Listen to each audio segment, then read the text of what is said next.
नमस्कार साथियों, मैं Sanjay Jha, YouTube channel Sanjay Jha speaks में आप सभी का अभिवादन करता हूं। और आज मैं आपको अब चीन और ताइवान के बीच अमेरिकी कनेक्शन के बारे में मैं आप लोगों को बताना चाहता हूं। दोस्तों, पिछले वीडियो में हमने ये दिखाया था कि चीन और ताइवान के बीच विवाद क्या है, क्यों दोनों एक दूसरे के सामने खड़े हैं। आज हम आपको ये बता रहे हैं कि चीन और ताइवान के बीच में अमेरिका क्यों घुसा हुआ है। तो दोस्तों, जैसा कि पिछले एपिसोड में आपने समझ लिया था कि चीन ताइवान के बीच विवाद का कारण क्या है, अब आपको ये बताते हैं कि जब 1945 में विश्व युद्ध की समाप्ति के बाद, जब दूसरी विश्व युद्ध की समाप्ति के बाद जब संयुक्त राष्ट्र संघ का गठन हुआ और उधर चीन में उस दोनों घटनाएं एक साथ हुई। उधर द्वितीय विश्व युद्ध की समाप्ति हुई और इधर जो है चीन में साम्यवादी पार्टी और कुमिंतांग पार्टी के बीच लड़ाई शुरू हुई। और 1949 में साम्यवादी दल ने चीन की पुरानी सरकार जो 1911 से चली आ रही थी, कुमिंतांग सरकार को पराजित करके उसे फार्मोसा ताइवान की ओर भागने के लिए बाध्य कर दिया। उसके बाद का घटनाक्रम कुछ इस तरह से है, ये आप देख रहे हैं। ताइवान तो हुआ ये कि जब 1949 में जो मेन लैंड में रिपब्लिक ऑफ चाइना के नाम से जो कुमिंतांग पार्टी की सरकार थी, वो सरकार ताइवान में आ गई और ताइवान में उसी नाम से उसने ताइवान, आपने समझ लिया कहाँ पर है, ये ताइवान है। और यहाँ पूरे चीन पे, ये जो पूरा चीन का इलाका है, इस पे जो पहले कुमिंतांग की सरकार थी उसको यहाँ भागना पड़ा, ताइवान आना पड़ा और चीन में साम्यवादी सरकार हो गई। तो साम्यवादी सरकार ने चीन का नाम रखा पीपुल्स रिपब्लिक ऑफ चाइना, और चूँकि कुमिंतांग पार्टी वहाँ रिपब्लिक ऑफ चाइना के नाम से शासन कर रही थी, इसलिए उसने जब ताइवान में आकर के अपना शासन शुरू किया तो उसने इसका नाम रख दिया रिपब्लिक ऑफ चाइना। और दोनों एक दूसरे को अपना हिस्सा बताते रहे। साम्यवादी सरकार तब ताइवान को अपना हिस्सा बताती रही कि ये हमारा है, हम इसको लेकर रहेंगे। और ये यहाँ की जो फार्मोसा यानी ताइवान में जो सरकार थी, जो चांग काई शेक के नेतृत्व में कुमिंतांग सरकार, वो पूरे चीन को अपना बताते रहे कि ये चीन हम पे हमारी सरकार होनी चाहिए। बहरहाल हुआ ये कि 1945 में जब विश्व युद्ध के बाद जब संयुक्त राष्ट्र संघ का गठन हुआ तो अमेरिका और अन्य यूरोपीय देशों की मदद से संयुक्त राष्ट्र संघ में ताइवान को ही जगह मिली और सुरक्षा परिषद में भी ताइवान को ही जगह मिली। और चीन जो है कुछ नहीं कर सका। चीन और रूस की दोस्ती तब तक उतनी घनी नहीं हुई थी, रूस उसके पक्ष में नहीं था, इसलिए चीन को बेबस रहना पड़ा। चीन से मेरा मतलब है वो चीन मेनलैंड जहाँ पर पीपुल्स रिपब्लिक ऑफ चाइना की सरकार बन चुकी थी, साम्यवादी सरकार। तो हुआ ये कि लेकिन स्थिति बदलती गई। अब हुआ ये कि चीन की आबादी उस समय लगभग 70 करोड़ थी और ताइवान की आबादी 1 करोड़ थी। उधर अमेरिका में और अन्य यूरोपीय देशों में औद्योगिक क्रांति बहुत तेज़ी से हुआ, फैक्ट्री के उत्पादन बहुत तेज़ी से शुरू हुए, क्योंकि द्वितीय विश्व के बाद शांति छा गई थी और चारों शीत युद्ध भले ही था, लेकिन शीत युद्ध के कारण सभी दोनों पूंजीवादी देश और साम्यवादी देश अपने अपने प्रोडक्शन बढ़ाने में लगे हुए थे और एक दूसरे देशों को अपने अधीन, मतलब अपने प्रभाव में लेना चाह रहे थे।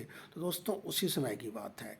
उसी समय की बात इसलिए मैं बता रहा हूँ कि 1970 तक आते आते अमेरिका में जो पूंजीवाद का सबसे बड़ा ये था, प्रणेता था, अमेरिका में पूंजीवादियों के गुट का वर्चस्व हुआ और सरकार पर भी उसका प्रभाव बढ़ने लगा। तो उस अमेरिकी पूंजीवादियों का मानना था कि ताइवान को सपोर्ट करके हमें क्या मिल रहा है, कुछ नहीं। 1 करोड़ की आबादी, उस समय ताइवान की आबादी 1 करोड़ भी नहीं थी, 6 मिलियन थी, यानी लगभग 60 लाख। और वहाँ इधर अब चीन की आबादी 70 करोड़ थी।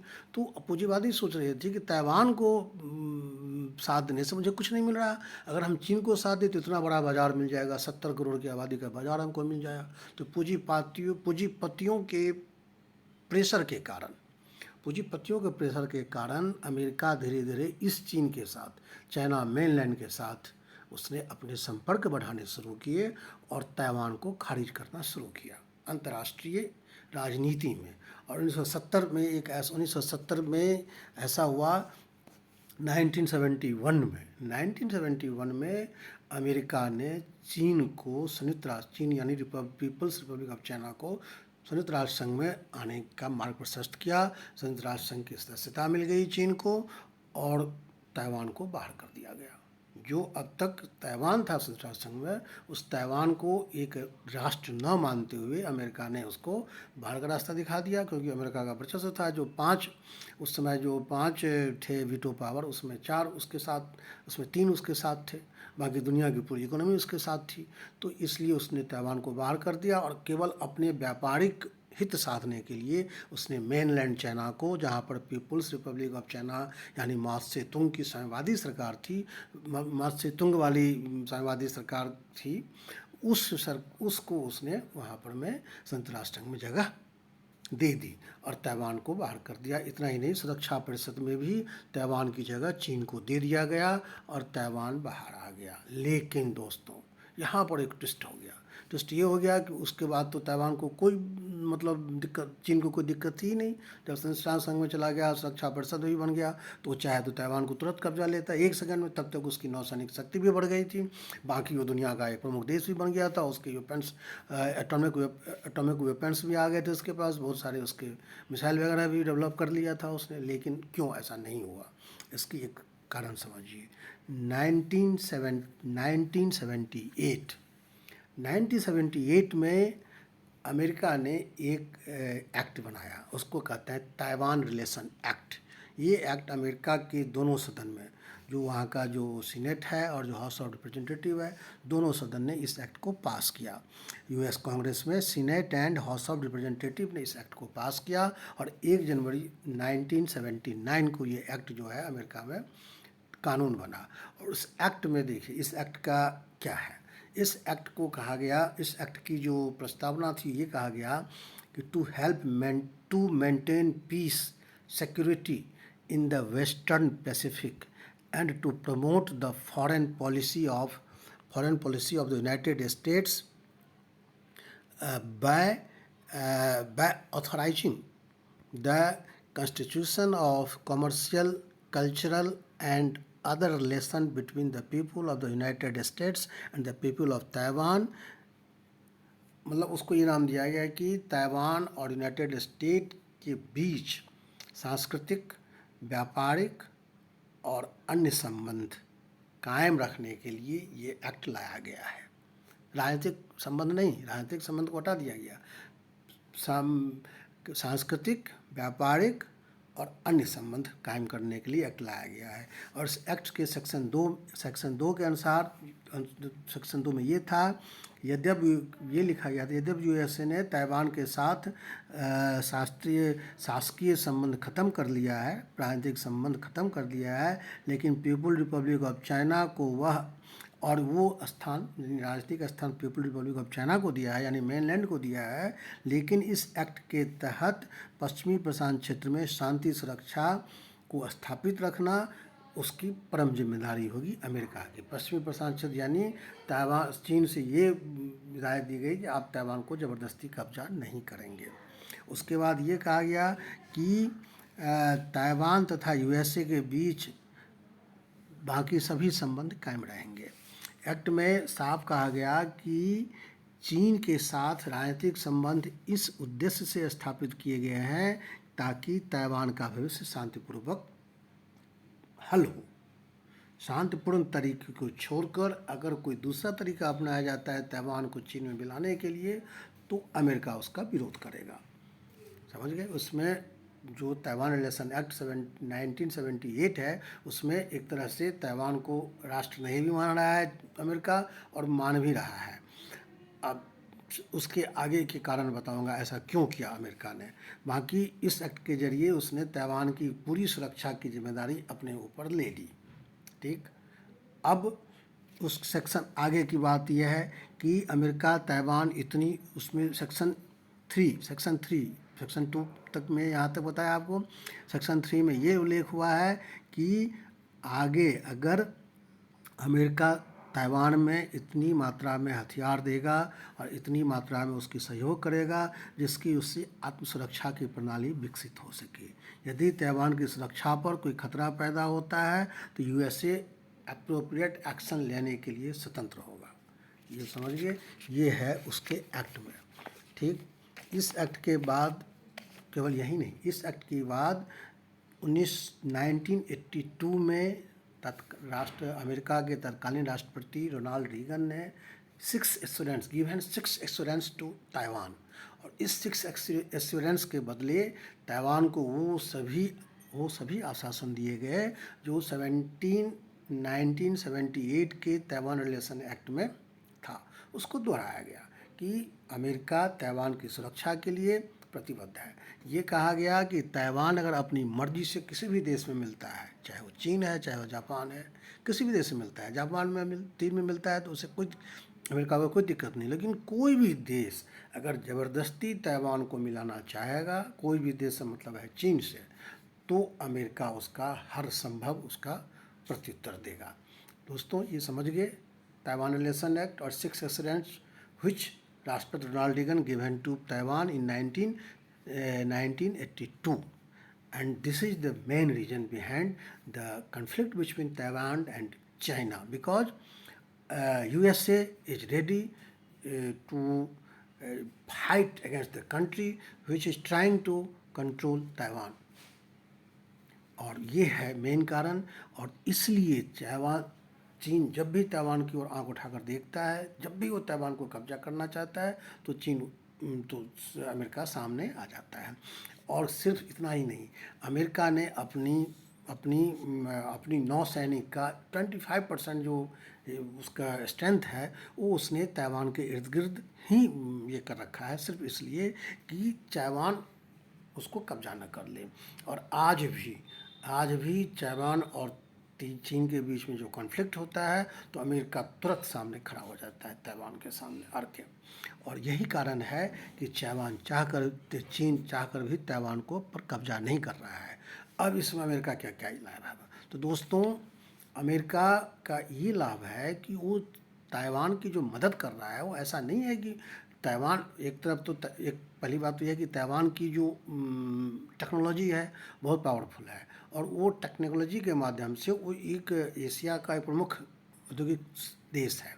उसकी जो जीडीपी है बहुत ज़्यादा है, उसके पास पैसा रेवेन्यू बहुत है, और अमेरिका उस रेवेन्यू के बदले अमेरिका जो उसको मदद कर रहा है, पहली बात तो यह है कि ताइवान के जरिए उसको एक नौसैनिक अड्डा मिला हुआ है प्रशांत महासागर में, दक्षिणी प्रशांत महासागर पे नज़र रखने के लिए, खासकर चाइनीज एक्टिविटीज़ पर। ठीक। और दूसरी बात यह है कि जो ताइवान को जो स्ट्रेटेजिकली जो मदद कर रहा है उससे उसको फ़ायदा हो रहा है। सारे हथियार ताइवान अमेरिका से ही खरीद रहे हैं। ताइवान ने अभी हाल ही में अपना रक्षा बजट जो है वो 10% बढ़ाया है, और $15 बिलियन उसके रक्षा बजट है। 15 बिलियन, हालांकि ये चाइना की तुलना में बहुत कम है, लेकिन ये $15 बिलियन जो उसका रक्षा बजट है टोटल अमेरिका को जा रहा है। अमेरिका उसको हथियार सप्लाई कर रहा है। तो एक तरफ तो उसने चीन को मान्यता देकर 60 करोड़ की आबादी, जो अब चीन की आबादी 135 करोड़ से ऊपर है, वो बाज़ार उसको मिल गया अमेरिका को, और दूसरी तरफ ताइवान को भी उसने अपने हाथ से नहीं जाना दिया। एक तरफ ताइवान की तरक्की होती है और उसकी मदद के नाम पर वो ताइवान को अपना हथियार बेच रहा है। तो ये है ताइवान, और इसलिए चीन चाहकर भी ताइवान की मदद नहीं कर पा रहा है। अभी 1919 में चाइना, अभी 1919 की बात नहीं, अभी हाल ही में चाइना के जो राष्ट्रपति हैं 2020 की बात है, यूएस के डिपार्टमेंट ने ये कहा था कि चाइना जो है, यूएस के डिफेंस डिपार्टमेंट ने जो कहा था कि रिपोर्ट दी थी कि चाइना हर हाल में ताइवान को कब्जाना चाह रहा है, और ये कब्जा वो कब करेगा ये तो नहीं कहा सकता, लेकिन वो अपनी तैयारी इसी तरह से कर रही है। उधर जो चाइना के जो अमेरिका के जो मिलिट्री बेस हैं दक्षिणी प्रशांत महासागर में, उनका मानना ये है कि 2049 से पहले, चाइना का दावा है कि 2049 से पहले वो अपना हर सपना पूरा करेगा, और उसका हर सपना पूरा करने में एक बड़ा सपना ये भी है कि ताइवान को अपने कब्जे में लेगा। तो ये जो अमेरिकी जो सैन्य अफसर जो दक्षिणी प्रशांत महासागर में जो हैं, उनका मानना है कि 2049 से पहले, मतलब अभी वो टाइम लेगा ताइवान को कब्जा करने में, तब तक वो अपनी शक्ति को बढ़ा रहा है। और दोस्तों, ये है पूरी कहानी, जिस कहानी को हमने आपको बताया है कि ये हो सकता है कि अभी इस बीच में चीन के राष्ट्रपति शी जिनपिंग ने यह भी कहा है कि ताइवान और अमेरिका के बीच, ताइवान और चीन के बीच में जो भी आएगा उसको हम उसी की भाषा में जवाब देंगे। यानी कुल मिलाकर के ताइवान का इंटरेस्ट आपने, ताइवान में और चीन में आपने अमेरिका का इंटरेस्ट समझ लिया, चीन की क्या मंशा है ताइवान को लेकर ये समझ लिया। और ताइवान की स्थिति देखिए, ताइवान में जो कोमितांग दल की सरकार बनी और जो कोमितांग लोग भाग करके चीन से ताइवान आए थे वो चीनी मूल के हैं। अब उनकी इच्छा है कि हम चाइना के साथ मिल जाएं, लेकिन जिस समय वो लोग आए चीन से ताइवान भागकर, वहाँ जो मेन लैंड पर रहने वाले लोग थे वो मेनलैंडर कहलाते हैं, यानी ताइवान के, उसमें अधिकतम संख्या में बौद्धों की है और वो लोग नहीं चाहते हैं कि हम चीन के साथ मिलें। आप समझिए, चाइना में, ताइवान में एक कुमितांग पार्टी है, एक डेमोक्रेटिक पार्टी है, तो वहाँ भी डेमोक्रेटिक पार्टी का शासन है। साई इंगवेन वहाँ की राष्ट्रपति हैं। साई इंगवेन मेनलैंडर हैं, यानी ताइवान की मूल निवासी हैं, और उनके नेतृत्व में जो वहाँ की सरकार है वो नहीं चाह रही है कि हम किसी भी तरह से चाइना के साथ मिलें। अभी कुछ दिन पहले एक वहाँ सर्वे हुआ था, उस सर्वे में 64% लोगों ने ये मत दिया कि ताइवान को अलग राष्ट्र बन के रहना चाहिए। केवल 30% लोगों ने कहा कि ताइवानी बने, चीनी बने, कोई फ़र्क नहीं पड़ता है कि, और सिर्फ 3% लोगों ने चाइना के पक्ष में अपना मत दिया उस सर्वे में। जबकि 1994 में ऐसा एक सर्वे हुआ था, उसमें 26% लोग चीन से यूनिफिकेशन चाहते थे, जो घटकर 3% हो गए हैं। 1904 में 26% लोगों ने कहा था कि ताइवान को चीन के साथ मिल जाना चाहिए, अब वो संख्या घट के 3% रह गई है। यानी चीन का जो मेनलैंडर, ताइवान का जो मेनलैंडर है वो अब अलग रहना चाह रहा है। इसलिए ताइवान की जनता अलग रहेगी और ताइवान की सरकार इसके साथ है, और चीन किसी तरह से चाहता है इसको मिला दे, और इसके बीच में अमेरिका है। अमेरिका क्यों है ये समझ गए दोस्तों। इस एपिसोड वीडियो को यही ख़त्म करते हैं। Thank you. मुझे उम्मीद है कि आपने ताइवान और चीन के संबंध को समझ लिया होगा। आपने ये भी समझ लिया होगा कि अमेरिका ऐसा क्यों कर रहा है। Thank you.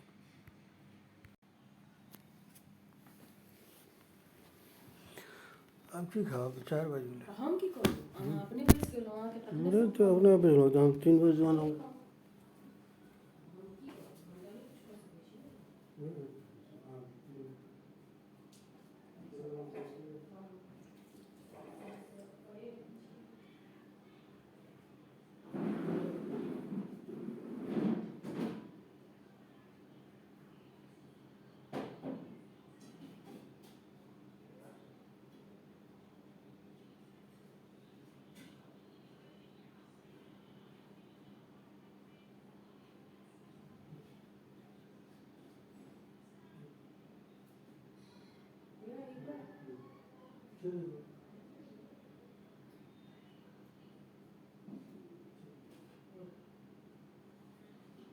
सब्जी ले ना।